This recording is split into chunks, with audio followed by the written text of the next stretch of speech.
नमस्कार मित्रांनो, मी आपला वकील मित्र विशाल गावडे। मी तुला घरात घुसून मारेन हा शब्द आपण ऐकला असेल।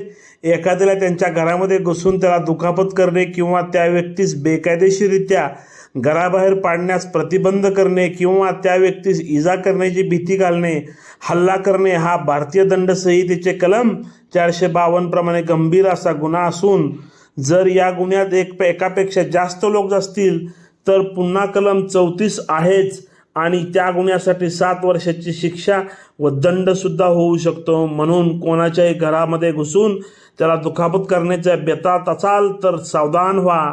कायदा हा कडक आहे आणि सर्वात महत्त्वाची गोष्ट म्हणजे हा दखलपात्र असा गुन्हा आहे, म्हणजेच या केसमध्ये पोलीस कस्टडी सुद्धा मिळू शकते। अशाच प्रकारचे नवनवीन व्हिडिओ ऐकण्यासाठी कोर्ट कचेरी या यूट्यूब चॅनलला सबस्क्राईब करा व कोर्ट कचेरी ऑफिशियल इंस्टाग्राम पेजला फॉलो करा।